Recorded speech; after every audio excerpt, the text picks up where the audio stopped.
ये बताइए कि क्या पाकिस्तान ने जाकर अनेक्स किया था पाकिस्तान की आर्मी ने कलात को? जी, ये तो मतलब बहुत बहुत क्लियर है, मैंने इस पे बड़ी दफा लिखा भी है, बोला भी है कि जी अनेक्स कोई नहीं किया था। द खान ऑफ कलात उन्होंने अपनी किताब में लिखा और कभी उन्होंने डिनाई नहीं किया, ठीक है। एक उन्होंने किताब में भी लिखा और भी मरते दम तक, वो 70s में वो फौत हुए हैं, उन्होंने कभी डिनाई नहीं किया कि उन्होंने खुद अपनी मर्जी से इल्हाक साइन किया फॉर पाकिस्तान। और हमें ये भी नहीं भूलना चाहिए कि उस वक्त सवाए एक इक्का दुक्का लोगों के जो सरदार्स थे, the vast majority of Baloch sardars supported Pakistan. Kharan के, लसबेला के, मकरान के, सब जो हैं उन्होंने पाकिस्तान को सपोर्ट किया। बल्कि जब खान साहब कोशिश कर रहे थे कि शायद पाकिस्तान को ज्वाइन ना करे, तो इन्होंने सरदारों को बुलाया, मेरे ख्याल में एक दो के अलावा बाकी सब कोई भी नहीं आया। तो ये एक ब्रॉड बेस्ड एक अंडरस्टैंडिंग टू सपोर्ट पाकिस्तान।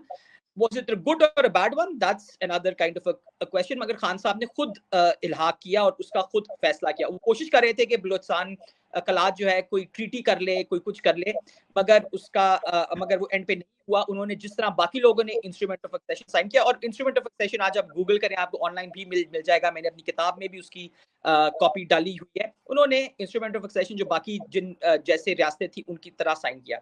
हमें ये भी नहीं भूलना चाहिए कि बलूचिस्तान के अंदर जब हम बलूचिस्तान बोलते हैं तो आधे तकरीबन बलोच हैं या ब्रावी हैं, बाकी आगे पख्तून भी हैं। तो पश्तून साइड के ऊपर मुस्लिम लीग पॉपुलर थी, और ऑफ कोर्स हमारे जो फॉर्मर वो चीफ जस्टिस है फाइज ईसा साहब, उनके जो वालिद थे वो काजी ईसा, वो बलूचिस्तान मुस्लिम लीग के प्रेसिडेंट थे। तो पश्तून एरियाज के अंदर मुस्लिम लीग काफी पॉपुलर थी, और कोयटा म्यूनिसिपैलिटी ने वोट किया टू जॉइन पाकिस्तान, और वहां मुस्लिम लीग के और पाकिस्तानी काफी सपोर्ट हासिल थी।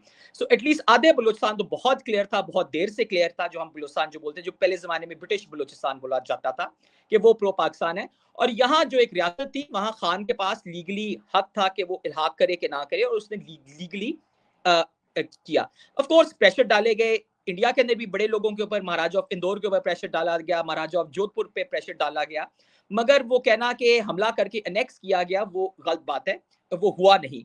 प्रेशर ऑफ कोर्स डाला गया, उस पे कोई इनकार नहीं है। इसी तरह का प्रेशर ऑफ कोर्स दीर के नवाब पे भी डाला गया था, काफी नवाबों पे और महाराजाओं के ऊपर इंडिया के अंदर भी प्रेशर डाला गया। मगर जिस तरह से हैदराबाद दक्कन में इंडिया फौज ने हमला किया, 56,000 फौजियों ने हमला किया और 4 दिन की लड़ाई हुई और एनेक्स हुआ, उसकी तरह की एनेक्सेशन या ऑक्यूपेशन यहाँ नहीं हुई। खान की मर्जी से ही उन्होंने खुद साइन किया। जी याकूब, ये हमारे कुछ व्यूअर्स हैं वो डिसएग्री कर रहे हैं। सायराम कह रहे हैं कि जी I have read many western articles, it was annexed with force. ये मैंने आपको पहले भी दिखाया, ये देखिए जी उनका ये कमेंट है। फिर ये मिश्रा साहब आए हुए हैं, वो कह रहे हैं जी 26 मार्च 1948 पाक आर्मी मूव्ड इनटू पसनी जवानी इन तुर्बत। 27 मार्च Mir Ahmad Yar force to sign the instrument. 1 April 1948 military march in Kalat. अब ये जो है, मुझे थोड़ा सा इनका जिक्र कीजिए, ये जो इवेंट। बात की, वो जो आपके जो दोनों कमेंटेटर्स हैं, देखिए उनसे मैं एक सिंपल सी बात करूंगा। the only way they can know of any of these things is कि they were there or were a participant of it। देखिए ना, तारीख ऐसे तो नहीं लिखी जाती। मैं फॉर एग्जांपल वहां नहीं था, ठीक है, तो मुझे क्या पता कि वहां हुआ क्या, ठीक है। मैं कैसे पता करूंगा? मैं पता करूंगा कि उस वक्त जो लोग वहां थे, मौजूद थे, उन्होंने क्या लिखा, क्या बोला, क्या रिकॉर्ड किया, राइट। मैं तो नहीं कह सकता जी ये हुआ, मैं वहां बोलूंगी जी वहां मार्स से बंदे आए हैं, तो मुझे क्या पता, ठीक है। शायद आए हो, शायद ना आए हो, वहां किसी बंदे ने लिखा है कि नहीं। सो पहली बात, जो आपके पहले जो कमेंटेटर है कि वेस्टर्न लिखा है, भी आई डोंट केयर कि वेस्ट ने क्या लिखा है। अगेन हमें बड़ा वो डिपेंडेंट है कि जी किसी गोरे ने लिख दिया तो सच ही होगा, जरूरी नहीं है। और ये जो दूसरे साहब ने भी लिखा है कि जी उस दिन ये हुआ, उस दिन ये हुआ, इनको कैसे पता चला? किस किताब में लिखा है, किस टेक्स्ट में लिखा है, किस उस वक्त के डॉक्यूमेंट में लिखा है ये, ठीक है, कि फौज वहां चली गई और ये हो गया और ये फोर्स हुआ। मैं आपको एक सिंपल सी एग्जांपल दूं।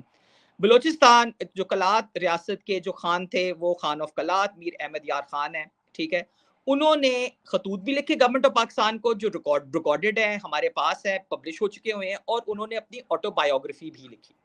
इन दोनों चीजों में कहीं भी उन्होंने ये नहीं लिखा कि मुझे फोर्स किया गया है, ठीक है।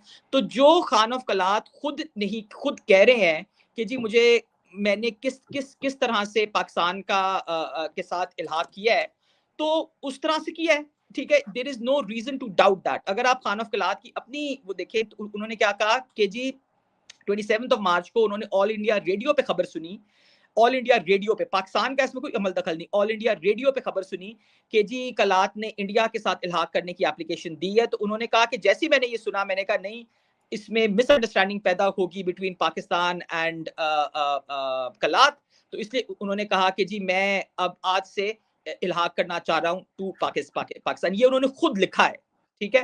तो जो लोग डिसएग्री करते हैं वो फिर डिसएग्री इसी बुनियाद पे कर सकते हैं कि जी वो खान ऑफ कलात नहीं थे, मैं खान ऑफ कलात था। मतलब यही बेसिस वो डिसएग्रीमेंट हो सकता है ना, कि वो खान नहीं थे, मैं खान था। तो अगर ये खान खुद थे तो मैं तो हैरान हूं कि 150 साल के होने के बावजूद जिंदा कैसे हैं।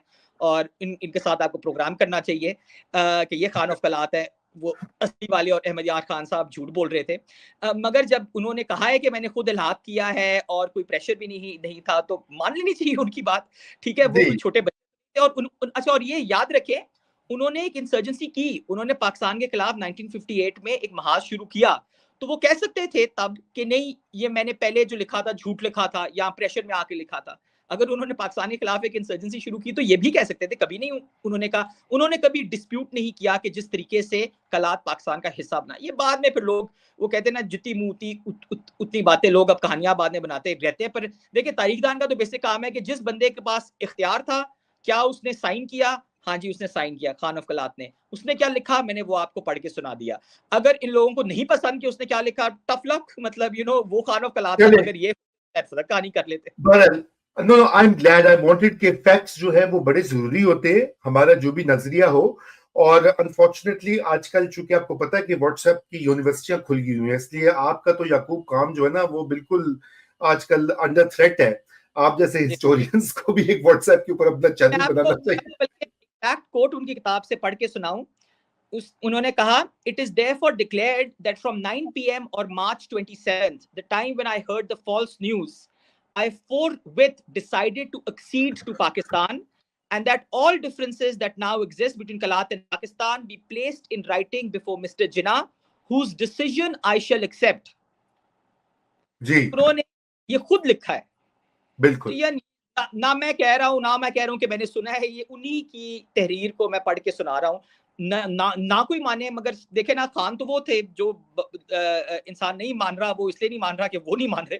मगर अगर आप खान नहीं है तो फिर मतलब ये कहने का कोई इख्तियार तो नहीं है ना कि मैं नहीं मानता कि खान क्या कह रहा है। दुरुस्त दुरुस्त।